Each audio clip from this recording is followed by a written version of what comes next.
नमस्कार, स्वागत है आप सभी का। मैं हूं आपके साथ ज्योति सिंह। धरोहर में स्वागत है आप सभी का।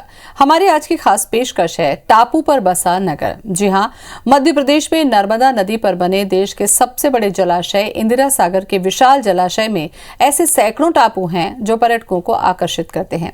ये टापू प्रकृति की सुंदरता में चार चांद लगाते हैं। तो आइए करते हैं खूबसूरत नगर की खूबसूरत वादियों की सैर।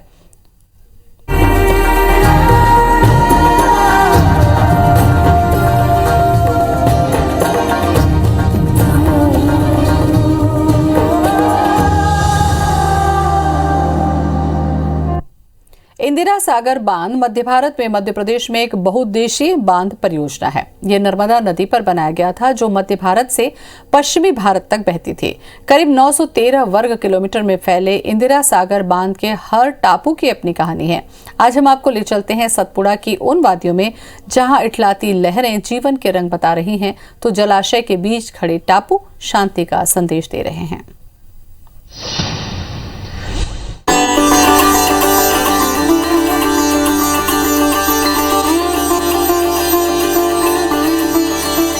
लहरों का ये रोमांच, जलराशि का ये गर्जन और सागर का ये नर्तन कुदरत के बेलौस अंदाज को बयां कर रहे हैं।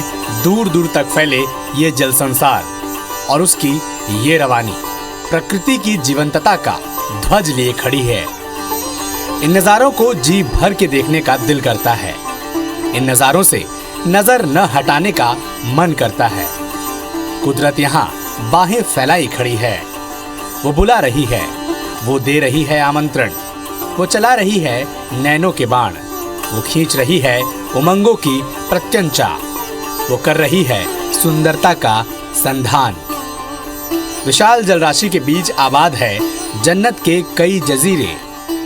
शान से खड़े हैं, टापू संदेश दे रहे हैं कि संकट के सागर तने हो, डूब की जद में वजूद हो, तब भी हौसला न खोएं, तब भी सिर न झुकाएं, बेखौफ तने रहें तूफानी लहरों के आगे भी, क्योंकि जब आप डर को आंखें दिखाते हैं तो वो हार जाता है। ठीक इस जलाशय की तरह है जिसकी लहरों ने जाबाज टापुओं के आगे घुटने टेक दिए हैं। जीत और हार के इस खेल ने यहाँ कुदरत को सबसे खूबसूरत शक्ल में ढाल दिया है। यहाँ जादुई जल भी है और अलौकिक थल भी। जल और थल के इस मेल ने इंदिरा सागर को बना दिया है सैलानियों का ड्रीम डेस्टिनेशन। मध्य प्रदेश के खंडवा जिले में मौजूद इंदिरा सागर डैम, और इस डैम में टापुओं की एक अद्भुत दुनिया रची बसी हुई है। 913 वर्ग किलोमीटर क्षेत्र में फैले इंदिरा सागर बांध की देह में उभरे हुए हैं सैकड़ों टापू। इन टापुओं को देखना एक ऐसा अनुभव है जो कहीं और शायद ही मिल पाए। यहाँ मौजूद हर टापू की अपनी एक अलग कहानी है, अपना एक अलग इतिहास है। कोई टापू गुलजार है तो कोई वीरान, लेकिन सब के सब प्रकृति के अद्भुत रंगों को समेटे बैठे हैं। टापुओं की ये बस्ती मध्य प्रदेश के सबसे बेशकीमती संपत्ति से कम नहीं है। इंदिरा सागर के इन टापुओं को अब सैलानियों का स्वर्ग बनाने की तैयारी है। इसके लिए मध्य प्रदेश सरकार करने जा रही है 1000 करोड़ से भी ज्यादा का खर्च। वहीं एक निजी कंपनी ने इन टापुओं के लिए 4000 करोड़ का निवेश प्रस्ताव दिया है। इंदिरा सागर का ये टापू अब तक कुदरत के संग चहलकदमी करते रहे हैं, लेकिन अब विकास के नए ताने बाने के जरिए होने वाला है इनका कायाकल्प। फिलहाल तो उम्मीद यही है कि मेकओवर के बाद इन टापुओं की सुंदरता और भी निखर उठेगी। Bureau report, IBC 24। Indira Sagar बांध और ओंकारेश्वर बांध में टापुओं पर पर्यटन की संभावनाएं हैं। इसे देखते हुए केंद्र और राज्य सरकार ने दोनों बांधों के विशाल जलाशय में बने टापुओं पर पर्यटन के लिए योजना बनाई है। इस पर लगभग 500 से ज्यादा टापू बने हैं। फिलहाल यहां पर ओंकारेश्वर के करीब नेशनल पार्क के पास हनुमंतिया टापू विकसित किया जा रहा है।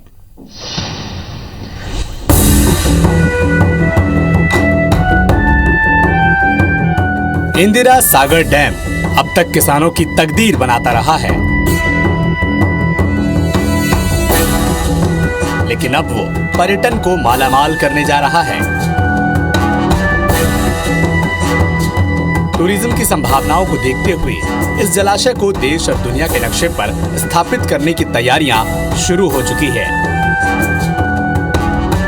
इंदिरा सागर बांध के बीच में सहेजे गए संत श्री सिंगाजी महाराज की समाधि स्थल से लेकर हनुमंतिया टापू तक के विकास के लिए योजना पर काम किया जा रहा है।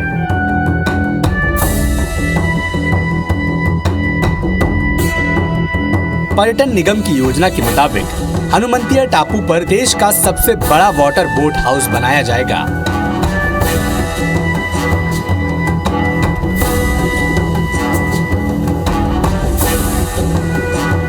इंदिरा सागर के बैक वाटर में हनुमंतिया टापू को विकसित करने की तैयारियां हो गई हैं।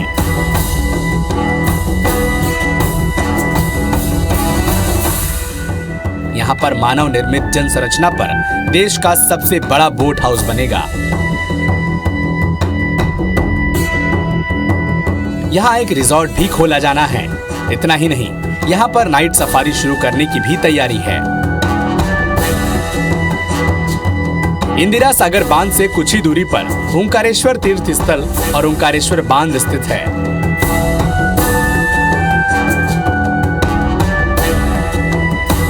इन दोनों का भी विकास किया जाएगा, जिससे वहां आस्था की डुबकी लगाने वाले श्रद्धालु इन टापुओं में भी आ सके।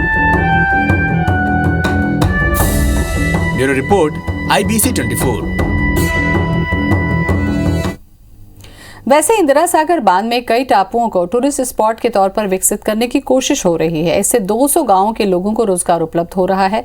उधर टापुओं पर पर्यटन की सुविधाएं बढ़ाने की कोशिश का सैलानियों ने भी स्वागत किया है।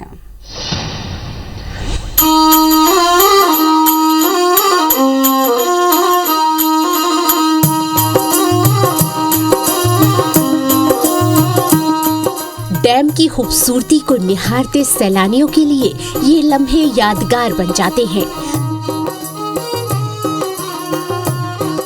जाहिर है, अपने हॉलिडे टूर को यादगार बनाने के लिए सैलानियों के लिए ये जगह बेहतर टूरिस्ट स्पॉट साबित होता है। पर्यटन ने इलाके के विकास के द्वार खोल दिए हैं। यहाँ कई लोगों को रोजगार के अवसर उपलब्ध होने लगे हैं। हनुमंतिया टापू और संत सिंगाजी समाधि स्थल का विकास कई लोगों को रोजगार के संसाधन उपलब्ध करा रहा है। हालांकि कुछ लोगों का ये मानना है कि अभी और भी विकास होना बाकी है। उनके मुताबिक पूरी तरीके से इलाके का विकास होने पर पर्यटकों की संख्या में और भी इजाफा हो जाएगा, जिससे रोजगार के मौके भी बढ़ेंगे। लेकिन NHDC को चाहिए कि यहाँ कम से कम ऐसी बड़ी 2 धर्मशालाएं या ऐसे 1-2 बगीचे डेवलप कर दिए जाएं, ताकि जो भी पर्यटक यहाँ आते हैं वो अपना समय शांतिपूर्वक बिता सकें। विकसित अगर हो जाता है तो यहाँ पर हमको काफ़ी लोगों को रोज़गार मिलेगा, जिससे यहाँ पर नीचे एक हनुमंतिया टापू बन रहा है तो यहाँ पर लोगों देखेंगे, और यहाँ पर पर्यटक स्थल भी घोषित हो चुका है सिंगाजी भी, और जिससे यहाँ पर मछली पालन भी होगा और नहर से सिंचाई भी होगी, जिससे व्यापार बढ़ेगा हम लोगों का। पर्यटन के विकास से लोगों को तो रोजगार मिलेगा ही, कई निजी कंपनियां भी अपने उद्योग यहाँ लगाना चाहती हैं, जिसके लिए कई कंपनियों के अधिकारी यहाँ व्यापार की संभावनाएं तलाशने में जुटे हैं। वहीं पर्यटन की सुविधाएं बढ़ने का सैलानियों ने भी स्वागत किया है। हालांकि अब तो बोटिंग भी चालू हो चुकी है। यहाँ बिजनेस के पॉइंट ज़्यादा बढ़ जाएंगे और अपने यहाँ लोकल को रोजगार ज़्यादा मिल जाना चाहिए। हम शिवराज मामा से कहते हैं कि यहाँ पे बोटिंग चालू करो और इतनी जगह अच्छी है तो बोटिंग चालू करो। इंदिरा सागर डैम से सिंचाई और बिजली की सुविधा मिल रही है। अब पर्यटन का विकास कर यहाँ रोजगार के अवसर पैदा करने की कोशिश की जा रही है, जिसको लेकर स्थानीय लोगों में भी काफी उत्साह देखा जा रहा है। Bureau report, IBC 24। खंडवा में संत सिंगाजी की समाधि है, जो आस्था का जीवंत दरबार है, श्रद्धा का जागृत धाम, विश्वास की चौखट सिंगाजी धाम। इसी धाम में ली थी संत सिंगाजी महाराज ने समाधि। आइए जानते हैं आखिर कौन थे संत सिंगाजी और कहां स्थापित है उनकी समाधि।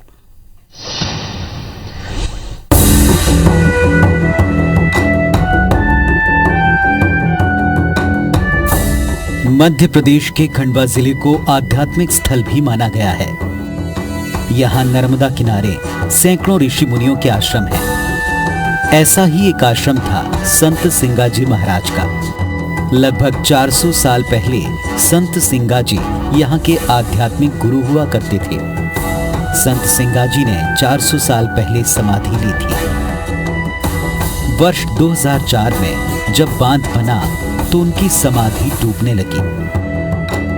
समाधि हजारों लोगों की आस्था का प्रतीक थी। इसीलिए सरकार ने सिंगाजी की समाधि को एक विशाल परकोटा बनाकर बचा लिया।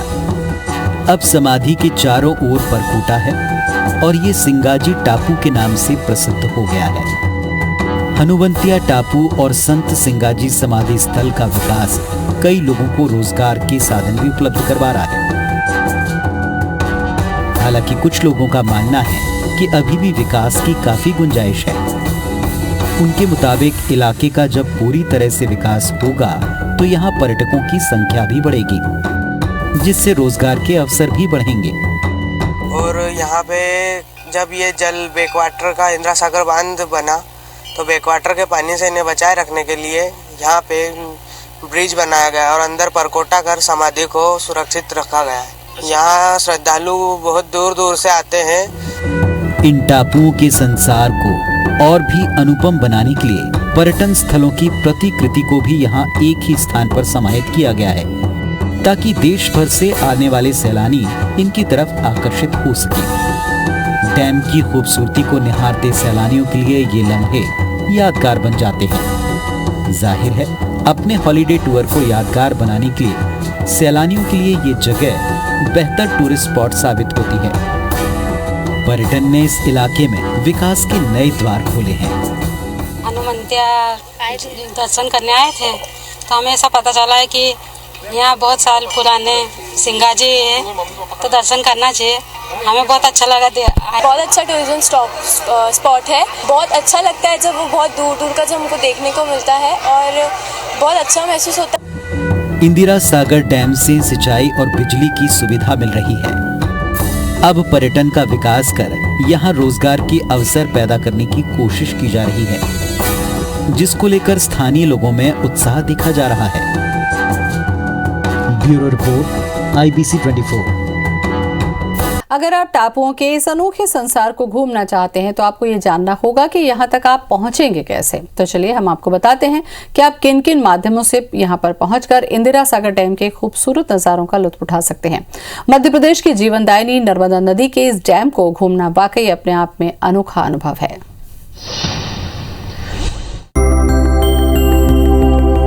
टापुओं का ये संसार हर किसी को बुलाता है। ये खुद में शांति और सौंदर्य को समेटे हुए है। ऐसे में भला वो कौन होगा जो यहाँ नहीं आना चाहेगा। टापुओं के इस मायालोक में आने के लिए कई साधन मौजूद हैं। अगर आप भी देश के सबसे बड़े जलाशय के टापुओं पर एक शाम गुजारना चाहते हैं तो आपको खंडवा रेल मार्ग से यहाँ आना होगा। दिल्ली से मुंबई की ओर चलने वाली किसी भी ट्रेन से आसानी से खंडवा जंक्शन पर उतरा जा सकता है। यहाँ से टैक्सी के माध्यम से 70 किलोमीटर चलकर आप टापुओं के इस संसार में पहुँच सकते हैं। इतना ही नहीं, इंदिरा सागर बांध के अद्भुत और विलक्षण दृश्य देखने के बाद आप वहाँ से 30 किलोमीटर दूर हनुमंतिया टापू पर पहुँच सकते हैं, जहाँ पर वाटर स्पोर्ट्स का विकास भी किया जा रहा है। मुझे तो ये ऐसा लग रहा है कि मैं खंडवा से बिल्कुल ही कोसों दूर आ गई हूँ। मुझे बॉम्बे की पूरी वो नज़र आ रहा है। आसपास का एरिया बहुत ही अच्छा है, जिसको देखने लायक है। काफ़ी लोग इस आके इसका वो आकर्षक बन सकते हैं। जो ये टापू है, यहाँ मतलब बोटिंग होना चाहिए, चाहे और कोई सुविधा होटलें होना चाहिए। जैसे कि मान लो कोई घूमने आवे तो अपना बैठ के खाना वाना खा ले। विकसित हो रहे टापू पर हजारों पर्यटक अभी से आने लगे हैं। हालांकि टापुओं को अभी और विकसित करने की जरूरत है और इसी को देखते हुए तैयारियां जोर शोर से की जा रही हैं। बैक वाटर में चलने के लिए 5 महीने पहले ही यहाँ पर बोट पहुँच चुकी है। देश भर से आने वाले पर्यटकों के मुताबिक ये जगह फिल्मों की शूटिंग के लिए मुफीद जगह है। यहाँ पे फिल्मों की शूटिंग वगैरह भी होनी चाहिए। बहुत अच्छा स्पॉट बना के रखा है यहाँ पे, और शूटिंग हो तो और ज़्यादा क्रेज हो जाएगा लोगों का आने का, ताकि और देख सकें और डेवलप हो सके यहाँ पे। जिस तरह का डेवलपमेंट है अगर यहाँ हुआ जाए तो बाहर के पर्यटक भी आएंगे देखने के लिए, फॉरेनर्स आएंगे, और साफ़ सफाई का विशेष ध्यान दिया जाए, होटलें खोली जाए नई नई आज के आधुनिक हिसाब से। संगीत की धुन पैदा करने वाली इन लहरों में पर्यटन की असीम संभावनाएं हैं। यहाँ पर्यटन को तराशने की भरपूर कोशिश की जा रही है। यदि ये कोशिश कामयाब होती है तो देश दुनिया में मध्य प्रदेश के इस विशाल जलाशय की एक अलग पहचान बनेगी। Bureau report IBC 24। Indira Sagar बांध के अलावा भी यहाँ शिव का दिव्य धाम है जो अपने आप में अद्भुत, अलौकिक और सौंदर्य के लिए जाना जाता है। यहाँ भगवान शिव के ओंकारेश्वर रूप का दर्शन होता है। टापुओं की नगरी में आने वाले सैलानी अगर ओंकारेश्वर के दर्शन ना करें तो उनका सफर अधूरा रह जाता है। तो आइए जानते हैं इस दिव्य धाम की खासियत।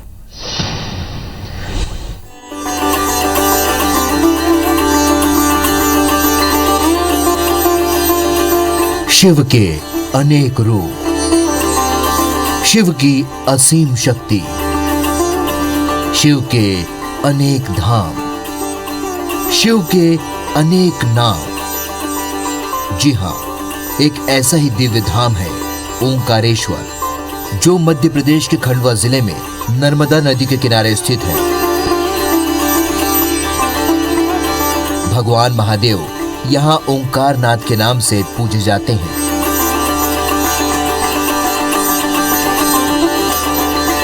चारों ओर से नर्मदा की गोद में होने से ओंकार पर्वत का धार्मिक महत्व काफी बढ़ जाता है, लेकिन जहां महादेव स्वयं विराजे हों, उस स्थल की दिव्यता का सहज ही अंदाजा लगाया जा सकता है।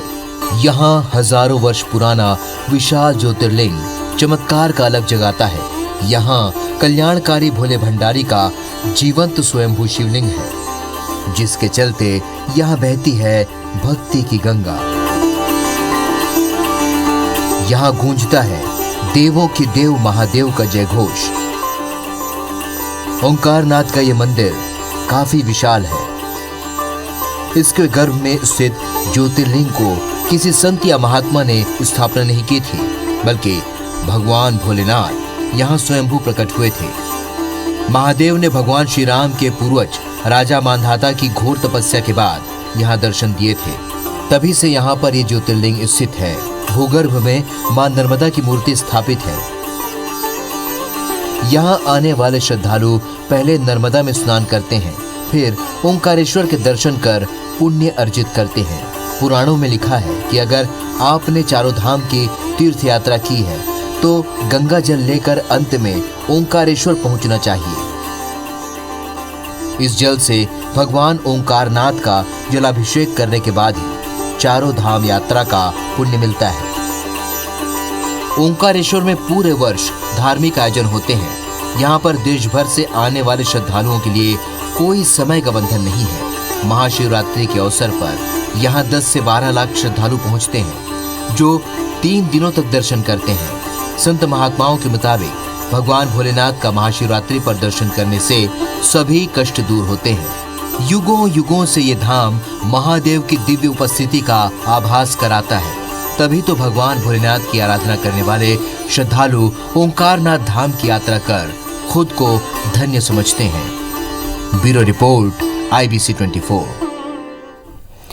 12 ज्योतिर्लिंगों में से एक ओंकारेश्वर ज्योतिर्लिंग के दर्शन के लिए देश विदेश से लाखों श्रद्धालु पहुंचते हैं, लेकिन ये प्रसिद्ध तीर्थस्थल जिस ओंकार पर्वत पर है उसमें दरार पड़ गई है। ऐसे में हजारों वर्ष पुराने इस पर्वत के दरकने की आशंका भी प्रशासन सख्ते में है।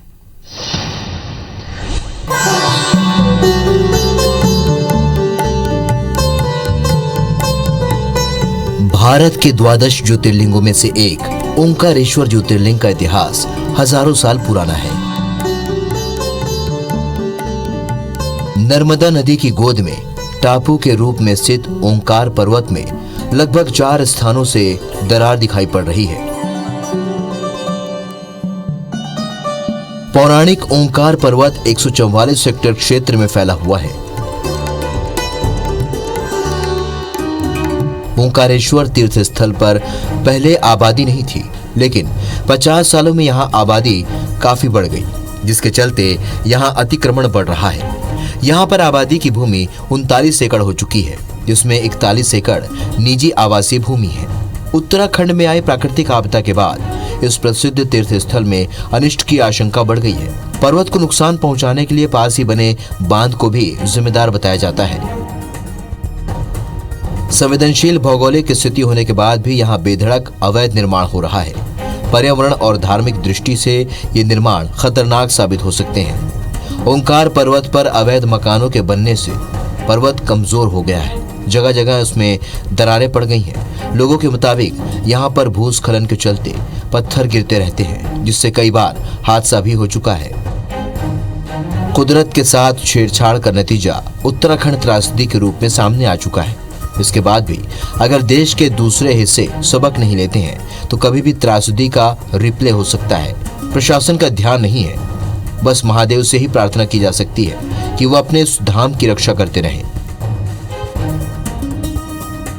Bureau report IBC 24। और इसी के साथ हमारी खास पेशकश में इतना ही। नमस्कार।